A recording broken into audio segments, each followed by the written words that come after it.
Every Christmas, my husband disappeared for 3 hours. I followed him, and what I saw in his trunk made my blood run cold. I never imagined that night would change my life forever. Hello, dear ones. I'm Grandma Betty. I'm 76 years old, and today I'm sharing a story from my life that I've kept to myself for a long time. But before I begin, if you're enjoying this video, please leave a like, subscribe to the channel, and hit the notification bell so you don't miss any stories like this one. And tell me in the comments where you're watching from. I love knowing my stories reach people from all corners of America. It was 1969. I was 20 years old and had been married to August for 15 years. We met when I was only 15. Back then, marrying young was common, wasn't it? He was a handsome man, hard-working, respected in the community. He worked as a commercial representative for a large textile company, always well-dressed in his impeccable suits. I was proud of him. I truly was proud. We created a comfortable home in Springfield, in western Massachusetts. We didn't have children, something that always saddened me, but we were what many called a model couple. August earned well, I took care of the house, we were active in our church community, and we had many friends. Our Christmas parties were famous in the neighborhood. I put effort into everything: the stuffed turkey, the traditional desserts, the house decorations. My family and his would come celebrate with us. It was a special time, but something strange began to happen. It didn't happen all at once. There were small signs that I ignored at the time. You know how it is. When you love someone, you prefer not to see certain behaviors. It was Christmas 1966 when I first noticed. After dinner, when everyone was in the living room talking and laughing, August became restless, constantly checking his watch. Around 10 p.m., he pulled me aside and said he needed to visit an important client who could only meet him that night. "A client on Christmas night, August?" I asked incredulously. "Yes, darling. He's a very busy man, owns a large store.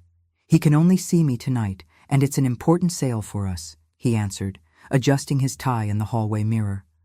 I thought it was strange, but I didn't question further.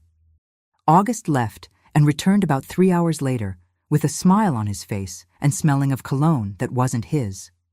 When I asked about the smell, he said the client had offered him Christmas liqueur and the perfume must be from the client's wife. I believed him, or rather, I forced myself to believe.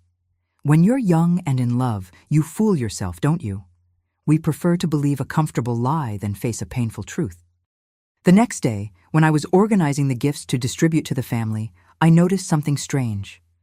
A blue silk scarf I had bought for my sister Cecilia wasn't where I had stored it. I searched the entire house, turned everything upside down, but the scarf had vanished. I mentioned it to August, who shrugged and said, "You must have forgotten to buy it, Betty, or maybe you gave it to a friend and don't remember." That left me confused. I was certain I had bought that scarf. I remembered perfectly the day, the store, even the saleswoman who helped me. But without proof, I accepted that perhaps my memory was playing tricks on me. Life went on. Months later, I hardly thought about it anymore. August continued to be the attentive husband he'd always been. He brought me small gifts, flowers for no special reason, took me out to dinner on Fridays. I felt loved, and that Christmas episode was behind me. Until Christmas 1967 arrived. Everything happened exactly the same way. The same wonderful dinner, the same family gathered, the same laughter.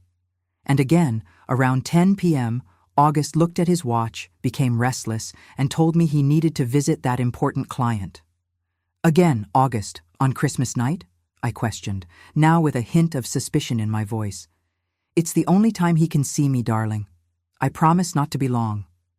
And he left, leaving behind the scent of expensive cologne I had given him as a present that morning. When he returned 3 hours later, his cologne had been replaced by another, sweeter, clearly feminine one, and there was a small lipstick stain on the collar of his white shirt that he tried to hide by turning up his collar. That night, I didn't sleep. I lay looking at the ceiling with 1,000 thoughts spinning in my head. The next morning, when I organized the presents, I noticed that the pocket watch I had bought for my father had disappeared. It was an expensive watch, silver, with his initials engraved on the cover. I looked everywhere, but it simply wasn't anywhere in the house. When I confronted August, he again suggested that I must have imagined buying it or perhaps left it at the store. I even went to the jeweler's, but the salesman confirmed I had taken the watch with me. That's when I started hearing comments. First, it was my cousin Irene, who came to visit and, having coffee in the kitchen, casually asked, "That girl who works with August, what's her name?" "What girl?" I asked, genuinely confused. As far as I knew, August worked mainly with other male representatives like himself. That pretty young woman I saw him with at the Westfield Hotel restaurant last week. They were having lunch together, seemed quite close. My heart raced. August had never mentioned having lunch with a woman. When I confronted him, he said she was a client's daughter who was helping with her father's business and that the lunch was strictly professional. Again, I chose to believe. What else could I do? I had no proof, only suspicions and coincidences. And so we came to Christmas 1968. The same ritual repeated itself. The dinner, the family gathered, August looking at his watch, the excuse about the client, the hasty departure, the return 3 hours later smelling of women's perfume. This time, it was a cashmere scarf that disappeared. An expensive present I had bought for my mother, chosen with such care. When it disappeared, something inside me disappeared too. My trust in August. The neighborhood comments increased. Laura, my best friend since childhood, invited me for tea at her house and carefully told me she had seen August entering an upscale jewelry store downtown. She watched him buy an expensive gold bracelet that I never received. "Betty, I didn't want to tell you this, but you're my friend. If it were me, I'd want to know." The months that followed were the most difficult. I lived in constant suspicion. I began checking the pockets of August's suits, smelling his shirts, calling his office to confirm where he was. He noticed the change in my behavior and became more careful. There were no more lipstick stains. He showered as soon as he got home and always had a ready explanation for everything. And so, we arrived at Christmas 1969, the Christmas that would change everything. I had planned every detail of the dinner, as always. The house looked beautiful, decorated with the best we could buy. The turkey was perfect, the traditional desserts arranged on silver trays. I wore my best dress, had my hair done at the salon, and wore the French perfume August had given me for my birthday. Weeks before, I had found a small velvet box in the inside pocket of August's jacket. When I opened it, I saw a delicate pearl necklace, beautiful, certainly very expensive. My heart filled with hope. Maybe I had been wrong all this time. Maybe this was my Christmas present. "What's this?" I asked, showing the open box. August seemed surprised, then nervous, but recovered quickly. "It was supposed to be a Christmas surprise, Betty. Now you've ruined the surprise." I closed the box, returned it to his pocket, and apologized. For the first time in a long time, I felt a twinge of guilt for suspecting him. Maybe I was really imagining things, letting jealousy consume me without reason. The night of the dinner arrived. My brother Paul, 5 years younger than me, came with his wife. It was the first time he participated in our dinner, as he lived in Boston and rarely visited. We had a wonderful meal. Everyone complimented my cooking. We laughed, we sang. For a few hours, I allowed myself to forget all suspicions. Until, like clockwork, at 10 p.m., August started getting restless. He looked at his watch, then at me, and with a rehearsed smile, said he needed to leave to visit that important client, the same client from the last 3 Christmases. Something inside me broke at that moment. It was as if a dam had burst. All the doubts, all the sleepless nights, all the missing presents, all the comments, everything surfaced at once. But I kept calm. I smiled and said, "Of course, dear, don't be long." As soon as he left, I ran to Paul and, with tears in my eyes, told him everything. The mysterious disappearances on Christmas, the women's perfume, the neighbors' comments, my suspicions. Paul had always been my protector since childhood. He listened in silence and then said, "Let's follow him. I have my car here. If he's doing something wrong, you have the right to know. And so we prepared to discover the truth that would change my life forever. Back then, the streets weren't as well lit as they are today. I remember observing houses decorated with Christmas lights passing by the car window as we moved away from our familiar neighborhood. August drove confidently, clearly knowing the way well. We began entering a part of town I rarely frequented, a more affluent neighborhood with large houses and well-maintained gardens. "This is the third time he's turned right," I whispered to Paul, as if August could hear me, even though he was in the car ahead. "He seems to know exactly where he's going." After about 20 minutes, August finally stopped in front of an elegant house. It was a beautiful 2-story building with a large porch and an impeccable garden. Even at night, you could tell it was an expensive residence, the kind of place where doctors, lawyers, and successful businessmen lived. Colorful Christmas lights decorated the windows, and a decorated pine tree could be seen through the large living room window. Paul parked the car at a safe distance, behind a large tree that gave us some cover, and immediately turned off the headlights. "What do we do now?" he asked, looking at me with concern. "We wait," I replied, with a calmness I didn't know I possessed. August got out of the car, adjusted his suit, and looked around as if checking if he was being observed. My heart skipped a beat when he went to the back of the vehicle and opened the trunk. From our angle, we could perfectly see what he was doing. First, August removed several bags of gifts wrapped in silver paper I had never seen before. Then he took what appeared to be a box of wine or champagne, and then my eyes widened when I saw him take out 3 packages that I immediately recognized. The first was rectangular, wrapped in floral paper, exactly like the silk scarf I had bought for my sister Cecilia at Christmas 1966 that mysteriously disappeared. The second was a small square box with a gold bow, identical to the packaging of the watch I bought for my father in 1967. And the third, a softer package, wrapped in green paper, my mother's cashmere scarf from 1968. I felt the air leave my lungs. It was as if someone had punched me in the stomach. There they were, in my husband's hands, the presents I had bought with such care for my family, and that had mysteriously disappeared. He had stolen them from our own house to give to whom? But the worst was yet to come. After balancing all those packages in his arms, August returned to the trunk and took out something that made me gasp. The small blue velvet box I had found in his jacket weeks before.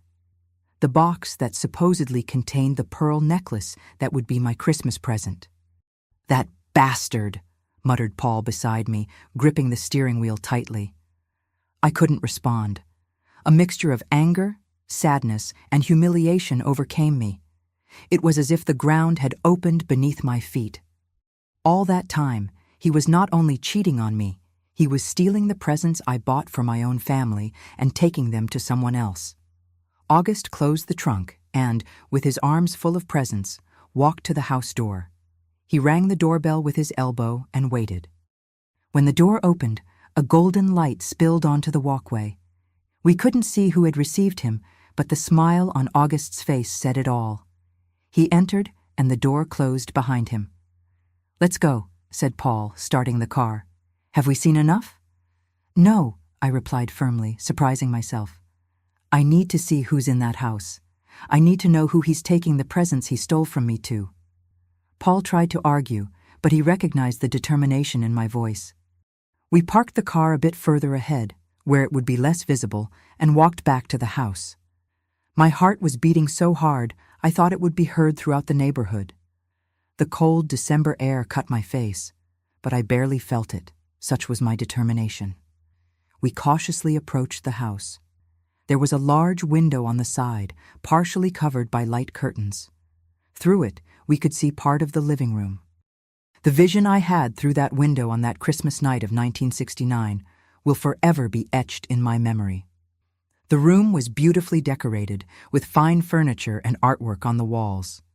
A large Christmas tree occupied one corner, surrounded by presents. In the center of the room, sitting on an elegant sofa, was a young, beautiful woman, perhaps 10 years younger than me. Her black hair fell in soft waves over her shoulders, and she wore a red dress that highlighted her slender figure. Next to her, sitting on the carpet, was a girl of approximately 7 years, with the same black hair and a face that, my heart skipped a beat, frighteningly resembled August's. My husband distributed the gifts he had brought. First, he handed over the bags with the silver wrappings, which the girl began to open with childish enthusiasm. Then he gave the 3 packages that I recognized as the missing presents from my family. The woman opened the silk scarf and wrapped it around her neck, smiling. The cashmere scarf was carefully placed on a side table, and then came the moment that broke my heart into 1,000 pieces. August knelt before the woman, took the small blue velvet box from his pocket, and opened it. Even from a distance, I could see the gleam of the pearls under the lamplight. The woman covered her mouth with her hands, visibly moved, and August placed the necklace around her neck. Then they kissed, a long, passionate kiss, while the little girl clapped her hands with joy. I felt my legs weaken. Paul held me by the arm, preventing me from falling. 15 years of marriage, 15 years of dedication, of love, of care for our home.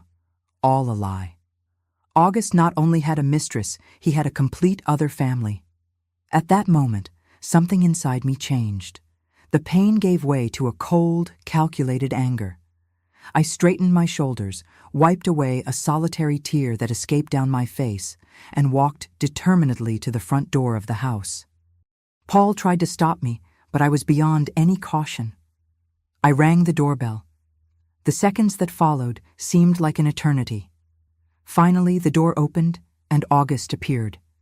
When he saw me standing there, his face transformed into a mask of absolute terror. The color left his cheeks, and he opened and closed his mouth several times, unable to make a sound. "Betty," he finally managed to stammer. "What are you doing here?" "I came to meet your other family, August," I replied with a calmness I didn't know I possessed.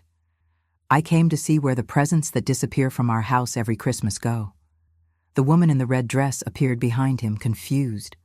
When her eyes met mine, she frowned, not understanding who I was or what I was doing there.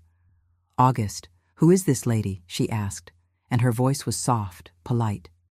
"Regina, August seemed suffocated, unable to complete the sentence. "I'm Betty," I answered for him, looking directly into her eyes. August's wife. The shock on her face was genuine and devastating. Her eyes widened, and she brought her hand to her neck, involuntarily touching the pearl necklace she had just received. "Wife?" she repeated as if she didn't understand the meaning of the word. "But that can't be true. August told me he was a widower." The girl appeared at the door too, curious about the commotion. She looked at me with big brown eyes, August's eyes, and then at her father, confused. "Daddy, who is this lady?" she asked innocently. That word, Daddy, was like a knife through my chest. It wasn't enough to have the betrayal, the lies, the stolen presents. August had a daughter, a child who carried his blood, who called him Dad, who probably received all the love he never showed for the children we never had. "She's a dear client," August tried to explain, his voice trembling. "Go back inside, please." "Client," I repeated with a bitter laugh. 15 years of marriage, and that's how you introduce me, August, as a client." Regina looked from August to me, understanding slowly taking over her face. She took a step back, as if wanting to distance herself from this terrible reality she had just discovered. "You're married?" she asked August, her voice barely above a whisper. "All this time, the years we've been together, you had a wife?" 8 years. The girl looked about 7. That meant Regina was already pregnant when August started his relationship with her. While I waited for him at home every night, he was building another family on the other side of town. "Reg, I can explain," August began, but she interrupted him. "Explain? Explain what, August? That you're a liar, a cheater?" She yanked the necklace from her neck with a sharp movement, almost breaking the delicate chain. "This is also stolen, like all the other gifts you've given me." The little girl began to cry, frightened by the argument. Regina pulled her inside protectively. "I want you out of my house now," she said to August, her voice trembling with anger and humiliation. "Take your things and leave. I never want to look at you again." "Regina, please," August begged, trying to enter, but she blocked the passage. "Get out!" she shouted, tears streaming down her face. Then she looked at me, and I saw a mixture of anger and compassion in her eyes. "I'm sorry, ma'am. I really didn't know." The door closed forcefully, leaving August outside, standing on the porch like a statue. He looked at me, and for the first time I saw his true face. The face of a weak, lying, despicable man. "Betty," he began, taking a step in my direction. "Don't you dare come near me," I said, backing away. Paul was beside me now, a solid and comforting presence. "I never want to look at your face again, August. It's over." I turned and began walking toward Paul's car. I didn't cry, I didn't scream, I didn't make a scene. The pain was too great for tears. It was as if a piece of me had died there, on that porch decorated with Christmas lights. "Betty, wait, let me explain." August shouted behind me, his tone desperate. "I love you both." I didn't want to hurt anyone. I stopped and turned slowly. I looked into the eyes of the man with whom I had shared 15 years of my life and said calmly, "It's over, August. I never want to look at your face again. For me, you died tonight." And I continued walking with my head held high as I left behind not only August, but the naive and trusting woman I had been until that night. In the car, Paul asked if I wanted to go to his house in Boston. I shook my head. "Take me home," I said simply. "I have something to do." My dear ones who are watching me, that Christmas night changed everything for me. I discovered not only that my husband was cheating on me, but that he was leading a complete double life with another house, another woman, and even a daughter. And worse, that he stole the presents I bought, with so much love for my family, to give to his other family. When Paul left me at home that Christmas night, it was already past midnight. The house was still decorated for the party, the remains of dinner on the table, half-empty glasses, candles nearly burnt out. August's family and mine had left after our sudden departure, probably confused about what was happening. The silence was oppressive. I entered and locked the door behind me. For the first time in 15 years of marriage, I turned the key in the lock of our house, a simple gesture that symbolized the end of an era. My mind was strangely calm, as if a storm had passed, and now I could see everything with crystal clarity. I didn't cry, didn't scream, didn't break objects or tear up photographs as they do in movies. Instead, I went straight to the bathroom, filled the tub with hot water, and allowed myself a long bath. I washed not only my body, but my soul.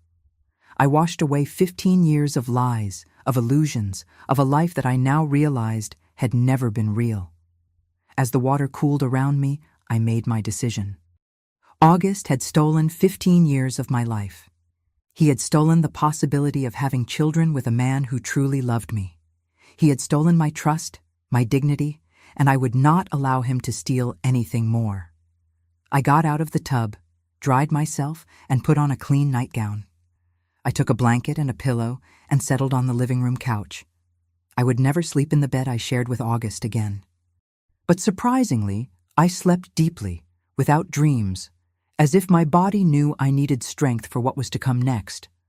In the morning, the sound of a key turning in the lock woke me up. August was returning home, probably thinking I would be hysterical, crying, begging for explanations. Little did he know that the Betty he knew no longer existed. I calmly got up, fixed my hair, and waited standing in the middle of the living room. When he opened the door and saw me there, he paused for a moment, visibly surprised by my calm. "Betty, he began, but I raised my hand, interrupting him. "I don't want to hear explanations, excuses, or lies. I want you to take only your personal items and leave this house now." He seemed shocked by my firm tone, my unwavering posture. This was not the confrontation he had rehearsed in his mind. "You can't throw me out. This house is mine too." He tried to argue, entering and closing the door behind him. "This house was bought with the money from the inheritance I received from my grandfather," I responded calmly. "It's in my name. You have 1 hour to get your clothes and personal belongings, not a minute more." August turned red with anger. I saw the transformation in his face from guilty and remorseful to furious and threatening. He took a step in my direction, fists clenched. "You can't do this to me. I'm your husband." "A husband who has another family. A husband who steals presents from his own wife. A husband who has been lying for years." My voice remained calm but firm. "You have 1 hour, August, or I'll call the police and tell them about the falsified documents I found in your office." That made him stop. His eyes widened slightly, and I realized I had hit a nerve. I was bluffing. I didn't know about any falsified documents, but his reaction told me everything I needed to know. "What are you talking about?" he asked, trying to seem confused, but his voice betrayed him. "You have 1 hour, I repeated, turning my back and going to the kitchen. I started preparing coffee as if it were a normal day, as if my world hadn't just collapsed. I heard him go up the stairs heavily, cursing under his breath. For the next hour, I listened to his movements upstairs, closet doors being opened and closed, drawers being rummaged through. I remained in the kitchen sipping my coffee, planning my next step. When he came down, he carried 2 large suitcases and seemed to have aged 10 years overnight. His face was pale, eyes bloodshot, hair disheveled. He stopped at the kitchen door, looking at me as if expecting me to change my mind, to beg him to stay, to accept his apologies. Instead, I finished my coffee. I washed the cup and placed it on the drainer. Then I turned to him and said only, "The keys, please." He blinked, confused. "What?" "The house keys. You don't live here anymore." With slow and reluctant movements, he took the keychain from his pocket and removed the keys to our house. No, my house. He placed them on the kitchen table without saying a word. "Goodbye, August," I said simply. He opened his mouth as if to say something, but after a moment closed it again. He picked up his suitcases and left through the front door. I waited to hear the sound of the car leaving before moving. As soon as silence returned, I went to his office on the lower floor, a room he always kept locked, claiming it contained confidential work documents. The key was kept behind a painting in the hallway. I always knew where it was, but had never dared to enter there without permission. What a foolish and trusting wife I had been. The office was organized and elegant, with a solid wood desk, bookshelves, and a small safe built into the wall. I knew the safe's combination. It was the date of our wedding, an ironic detail that now seemed almost cruel to me. Inside the safe I found exactly what I expected: documents, many documents, sales contracts, receipts, cash books, bank statements. I sat at the desk and began examining each paper methodically. What I discovered in the following hours left me stunned. August was not just a liar and betrayer, he was a criminal. He falsified sales notes, inflating values to pocket the difference. He kept parallel accounting, hiding a significant part of his income from the company and consequently from the tax authorities. There were even documents with my forged signature, committing me to loans and investments that I was completely unaware of. My first instinct was to run to the police, report everything, see him behind bars. But then a more calculated thought took shape in my mind. Prison would be too quick, too easy. August deserved a more lasting lesson, one that would hit him where it hurt most, in his pocket and reputation. Carefully, I separated the documents into 3 piles. The first contained evidence of fraud against the company where he worked: diverted commissions, phantom sales, non-existent clients. The second showed tax evasion, years of false declarations, undeclared income, invented expenses. The third, perhaps the most serious, contained the forgeries of my signature, implicating me in shady business. I used the typewriter he kept in the office to write 3 different letters. The first addressed to the owner of the company where August worked, an upstanding man who blindly trusted my husband. The second to the IRS, detailing years of tax evasion and fraud. The third I kept with me as a guarantee. During the following days, I acted as if nothing had happened. I went to the hairdresser, visited my mother, shopped at the market. In public, when asked about August, I simply said he was traveling for work. Meanwhile, I discreetly opened a bank account exclusively in my name and transferred all the savings we had in our joint account. August tried to call me several times. At first, I ignored all the calls. When I finally answered, a week later, his voice sounded desperate. "Betty, we need to talk," he pleaded. "I know I made a mistake, but we can resolve this." "There's nothing to resolve, August," I replied coldly. "Our marriage is over." "But what about the house, our savings, my documents in the office?" Ah, so that's what really worried him. Not the loss of our relationship, but material possessions, and more importantly, the incriminating documents. "Your documents are safe," I answered, "for now." "What do you mean, for now?" His voice rose an octave, fear clearly showing. "I mean that if you try to contest the divorce, or if you try to take anything from this house, or if you bother me in any way, these documents will go directly to the police. Understood?" The silence on the other end of the line was revealing. When he spoke again, his voice was controlled, calculating. The real August, whom I had never really known. "Are you blackmailing me, Betty? I didn't think you were capable of such a thing. You stole presents I bought for my family, maintained a double life for years, forged my signature, implicating me in illegal business. And you have the audacity to be surprised that I'm protecting myself?" My voice remained calm, but each word carried the weight of my indignation. "It's not blackmail, August. It's justice." I hung up the phone and for the first time since Christmas night allowed myself a small smile. The game had turned. The following week, I quit my part-time job at the store, took the carefully prepared envelopes, and traveled to Boston. Instead of delivering them personally, which could raise suspicions, I mailed the first two from 2 different post offices in distant neighborhoods. The third envelope, my guarantee, I left stored in a bank safe that I rented specifically for this purpose. I returned to Springfield and waited. The storm didn't take long to form. 2 weeks later, I received a call from August. His voice was unrecognizable, a mixture of fury and panic. "What did you do?" he screamed on the phone. "I was fired. The IRS is investigating my declarations from the last 10 years. "I don't know what you're talking about," I replied calmly, although my heart was beating fast. "Don't lie to me. Only you knew about those documents. Only you could have done this. Just as only you knew about the presents I bought for my family, and yet they disappeared," I retorted. "Life comes full circle, doesn't it, August?" He cursed, threatened, begged. None of it affected me. When he finally calmed down, he said in a dangerously low voice, "You'll regret this, Betty. I'll take everything from you. The house, the savings, everything." "Try," I replied simply. "The third envelope goes directly to the police if you make any move against me." The silence that followed was eloquent. He knew he was cornered. "What do you want?" he finally asked, defeated.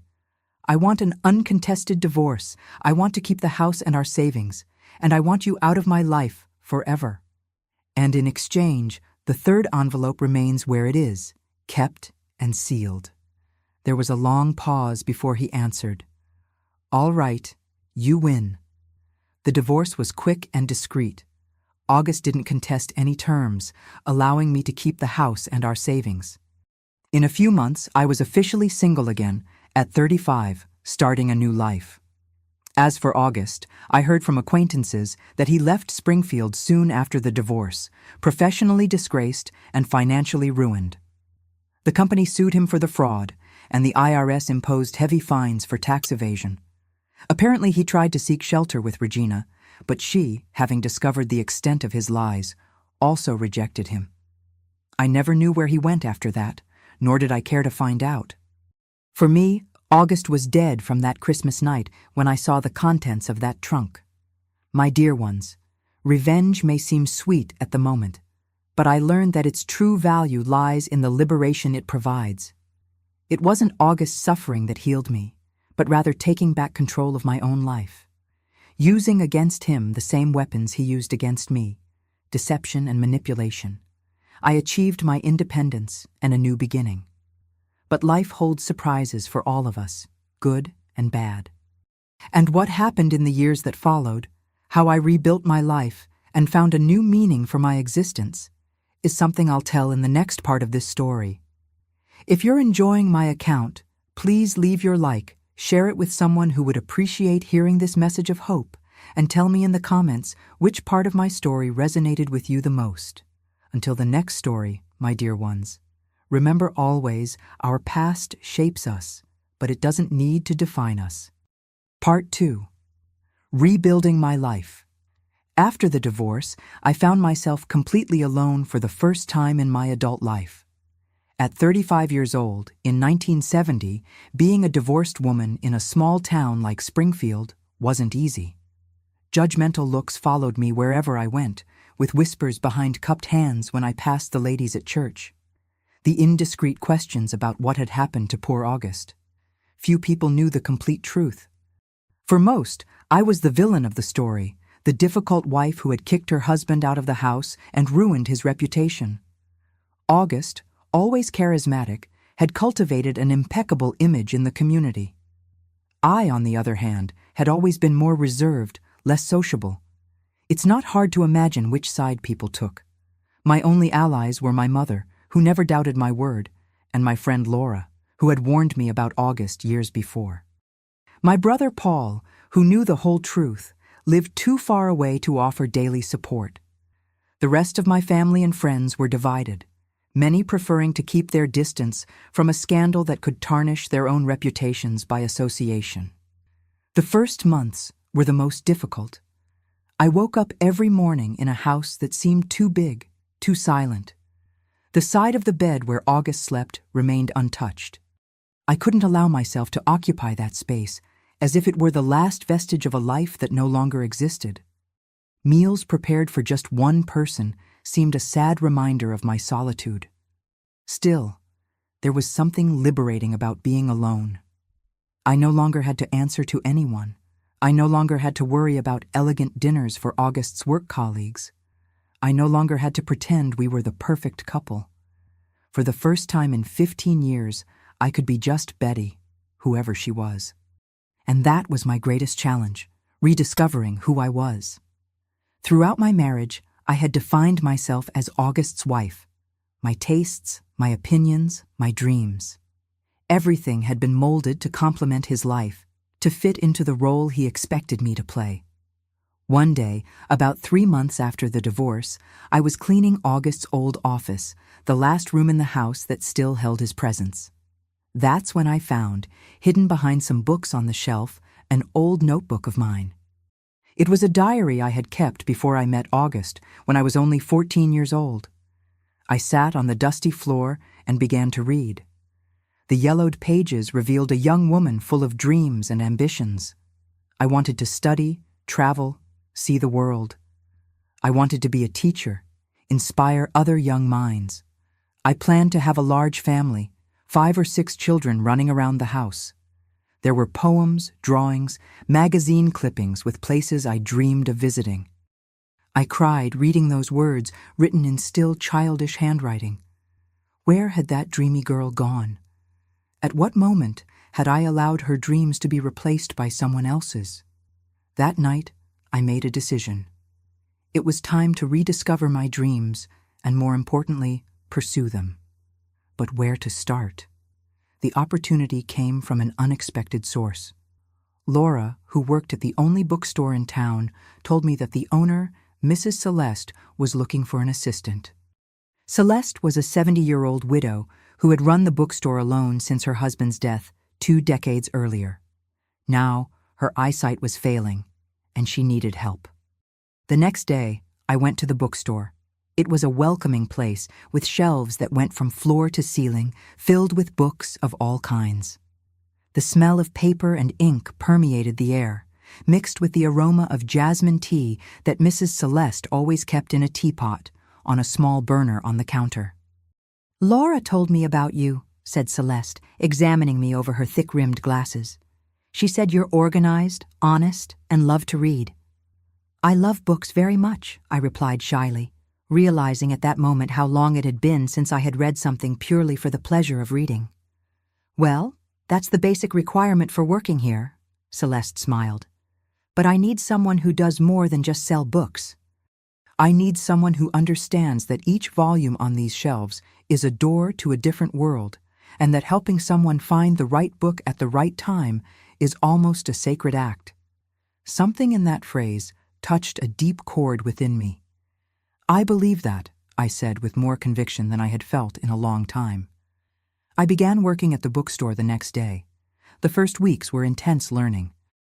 I needed to familiarize myself with Celeste's peculiar cataloging system, learn the names of regular customers and their literary preferences, understand the workings of orders and deliveries. But beyond the practical tasks, there were the more subtle lessons that Celeste taught me. How to identify exactly the book that someone needed, even when the person couldn't articulate what they were looking for. How to create a welcoming space where people felt comfortable to explore, converse, discover. How to keep alive the love of literature in a small town where many saw books as merely a luxury. The bookstore quickly became my refuge. Among the silent shelves, away from the stares and whispers of the town, I found peace. In the quiet hours of the mid-afternoon, when few customers appeared, Celeste encouraged me to read. "Consider it part of your job," she would say. "You can't recommend well what you don't know." So, I rediscovered the pleasure of reading.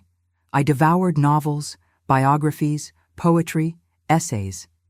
Each book was a window to a world where I wasn't August's ex-wife, but just a curious mind, a soul in search of connection and meaning. Customers began to notice the change. Gradually, people came to the bookstore, not just to buy books, but to talk with me, ask for recommendations, share impressions of their readings. Women, especially, seemed to find in me a confidant. Perhaps my situation as a divorced woman, living independently, sparked their curiosity or secret admiration. It was one of these customers, a teacher named Helen, who once again changed the course of my life. Helen taught literature at the only high school in town, and often came to the bookstore to find materials for her classes. We became friends, and one day, approximately a year after I started working at the bookstore, she appeared with an unexpected proposal. "I'm organizing an adult literacy group," she explained, as part of a government program. "We need volunteers to teach classes 2 nights a week. I thought of you."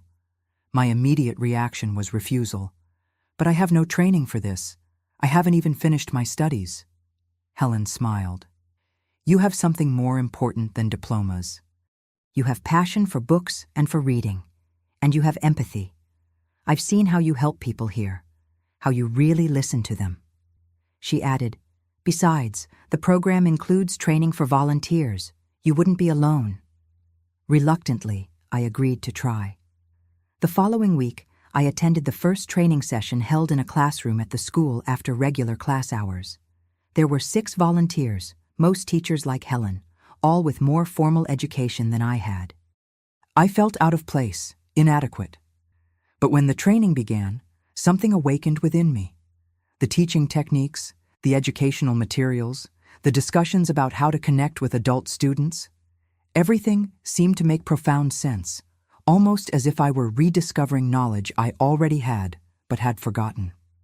2 weeks later, I taught my first class.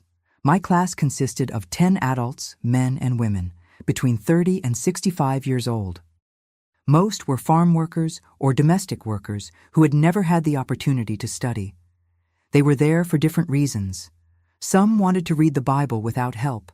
Others wished to write letters to distant relatives. Others still dreamed of better job opportunities. I was nervous. My hands trembled when I wrote my name on the blackboard. But then I looked at those faces. Faces marked by hard work and the sun, faces that showed determination and hope, and my nervousness disappeared. Those people trusted me to guide them on a transformative journey. I couldn't disappoint them. That first class was certainly awkward. I made mistakes, forgot parts of the plan, sometimes spoke too quickly. But at the end, when a woman of about 60 managed to write her own name for the first time, and looked at me with eyes filled with emotion, I knew I had found my path. Weeks turned into months. During the day, I worked at the bookstore with Mrs. Celeste. On Tuesday and Thursday nights, I taught my adult students to read and write.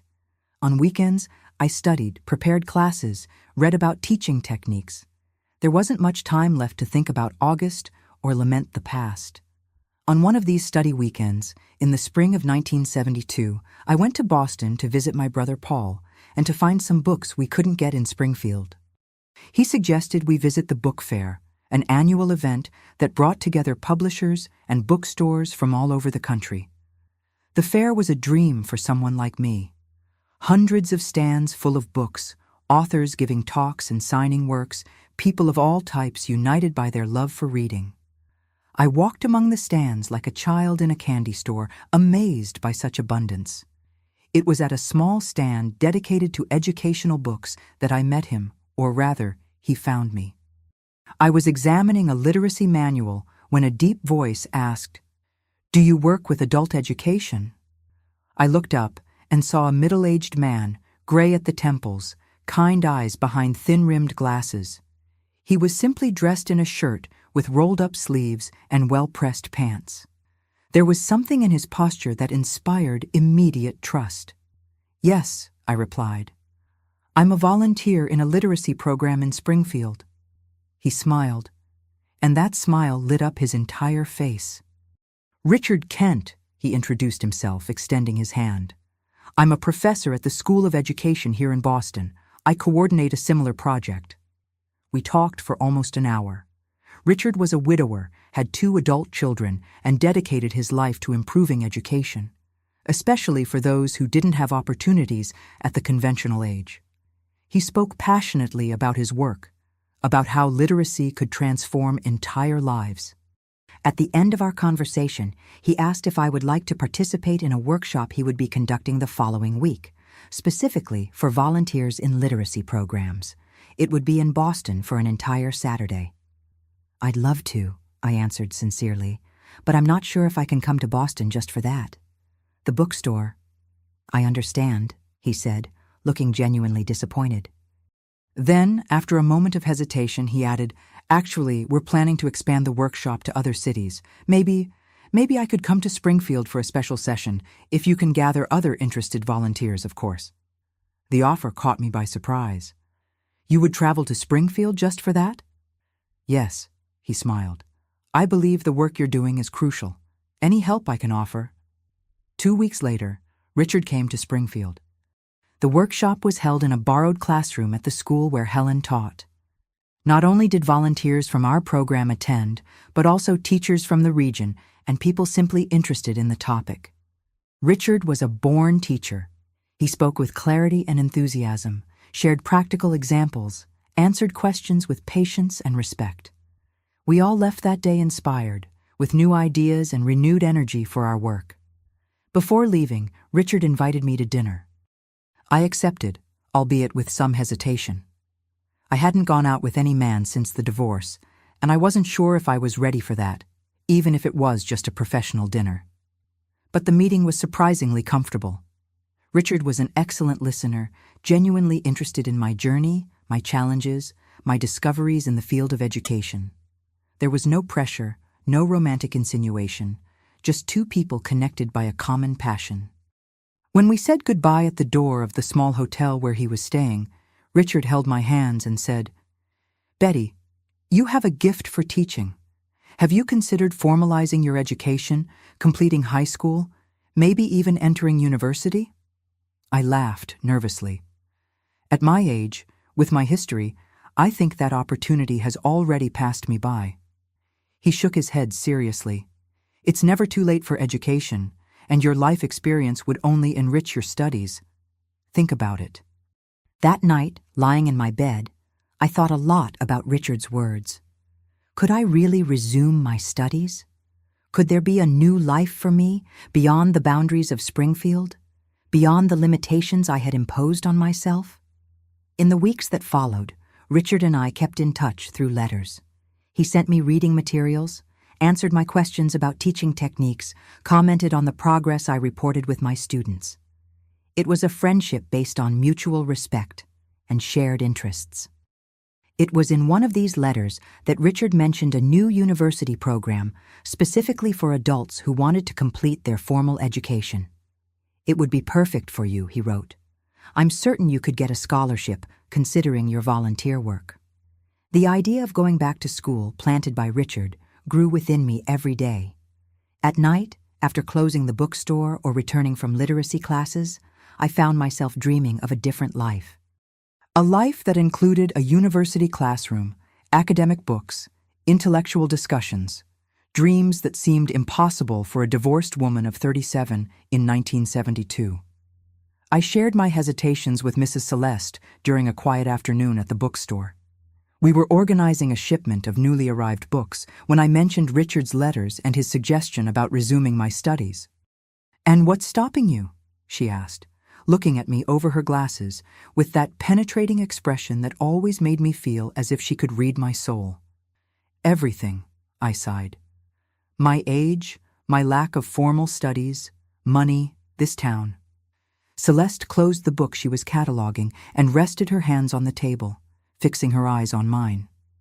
"When my husband died, almost 25 years ago, everyone expected me to close the bookstore.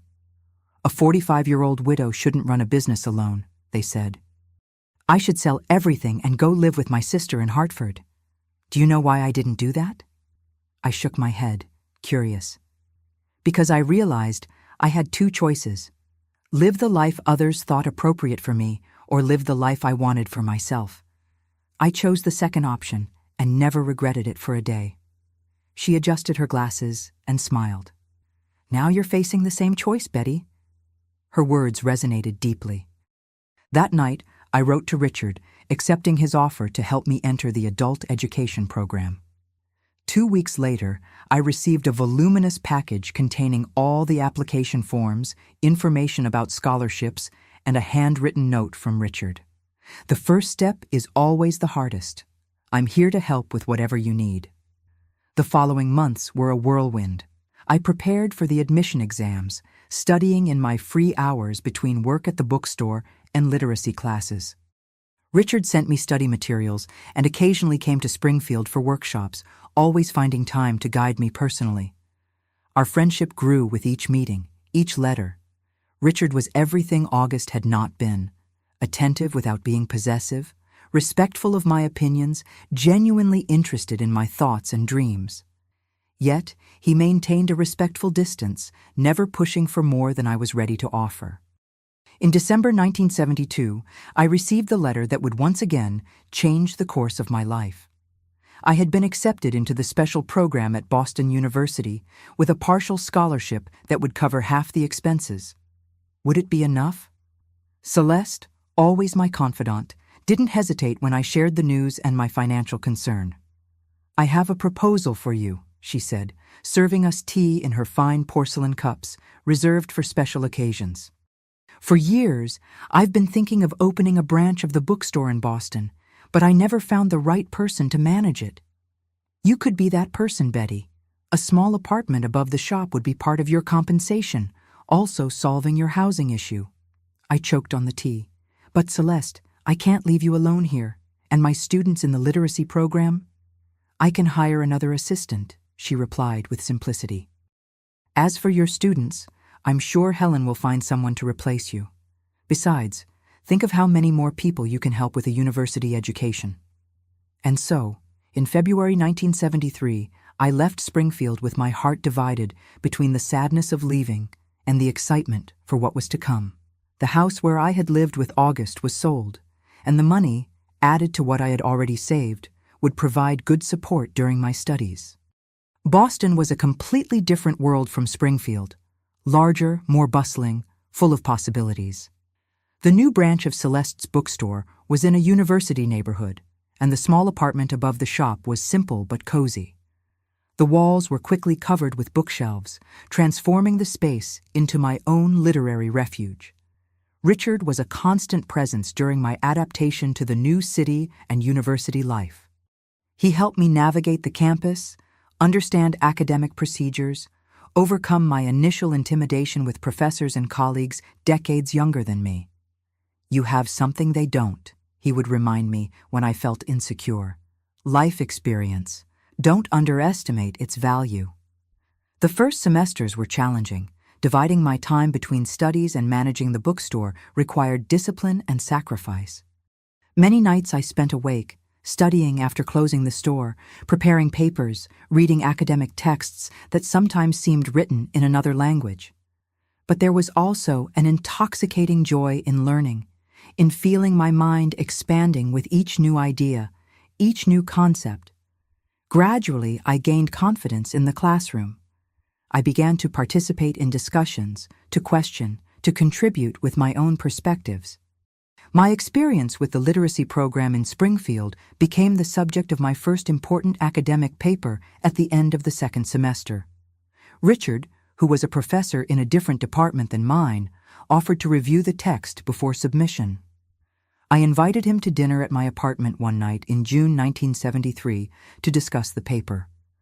I prepared homemade pasta with fresh tomato sauce, a recipe my mother had taught me, and opened a bottle of red wine. Richard arrived punctually at 7, bringing not only his notes on my work, but also a small bouquet of daisies, my favorite flowers, as he had noticed in one of our conversations. It was a simple gesture, but touching in its attention to detail. The dinner went pleasantly, our conversation flowing easily from academic topics to personal stories, philosophy, literature. Richard had the gift of making me feel intelligent, interesting, worthy of being heard, a sensation I rarely experienced during my marriage with August. After the meal, we sat side by side on the small sofa to review my work. Richard made insightful observations, suggested improvements, but mainly praised the quality of what I had written. "There's a sensitivity here, Betty, a deep understanding of the literacy process that many academics with decades of study can't capture." Something in the tone of his voice, in the intensity of his gaze, made my heart race. Our eyes met for a moment too long to be casual, and then I don't know who moved first. We were kissing. A hesitant kiss at first, almost shy, that gradually deepened with an urgency that surprised me. When we finally separated, we were both breathless. Richard took my hands in his eyes serious. "Betty, I need you to know that my feelings for you go far beyond friendship or professional admiration. I understand if you're not ready, if the past still weighs too heavily, I can wait." Those words triggered a whirlwind of emotions inside me: fear, hope, excitement, hesitation, all mixed in a knot I couldn't easily untie. "Richard," I stammered, "I don't know if I can trust again. I don't know if I'm capable of opening myself to someone after everything I've been through." He nodded understandingly. "What August did left deep scars. I understand. I just asked for a chance to show that not all men are like him. We can go slow, at your pace." That night, Richard left with a soft kiss on my forehead and the promise that nothing would change between us unless I wanted it to. I spent hours awake, reflecting on my feelings, on the risk of trusting again, on the possibility of a new beginning.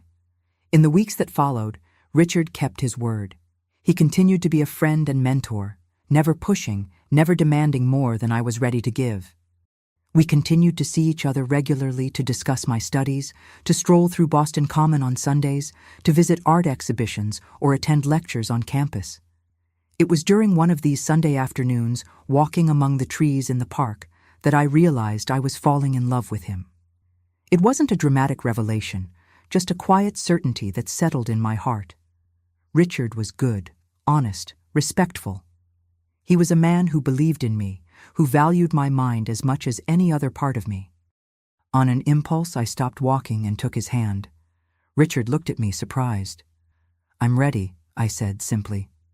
I didn't need to explain more. He understood.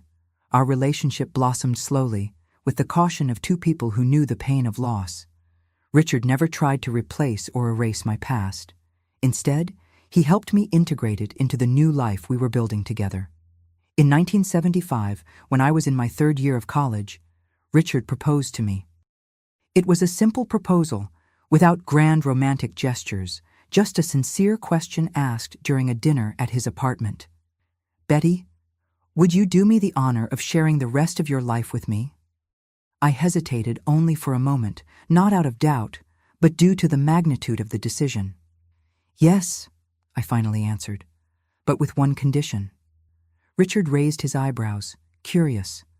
"I want to finish my studies first.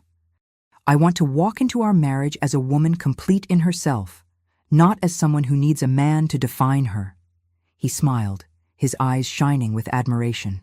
"That's why I love you, Betty, your strength, your determination. I'll wait as long as necessary."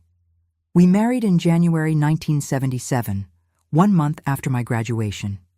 It was a simple ceremony in the garden of the house we had bought together on the outskirts of Boston. Mrs. Celeste came from Springfield, as did my mother, my brother Paul and his family. Helen and some of my former students from the literacy program also made the trip. Richard's 2 adult children were present, having accepted me into their lives with a generosity that still moves me today.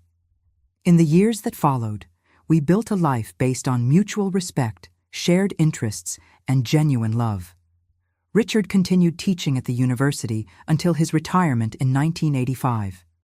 I divided my time between managing the Celeste's bookstores network, which eventually expanded to 3 locations in Boston, and my own work in adult education. In 1980, at 45 years old, I completed my master's degree in education with a dissertation on innovative methods of literacy in rural communities. It was Richard who organized the surprise party after my defense, gathering friends, colleagues, and even some of the adults I had taught to read in Springfield years before. We never had biological children. That possibility had already passed for me when we married.